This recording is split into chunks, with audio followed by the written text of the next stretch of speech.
iOS 26.2 now allows for MP3 files that are less than 30 seconds long to be made into ringtones, alarms and timer sounds much more simply than before. The MP3 file transferred via airdrop can be found in the Files app. Simply long press the MP3 file and tap Share, and then tap Use as Ringtone.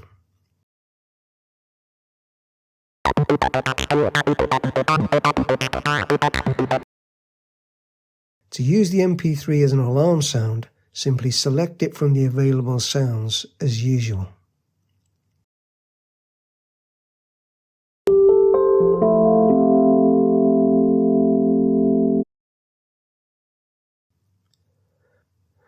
For a timer sound, as long as you've saved your MP3 as a ringtone, it will appear in the list of alert sounds under When Timer Ends. You can then select it just like a standard tone.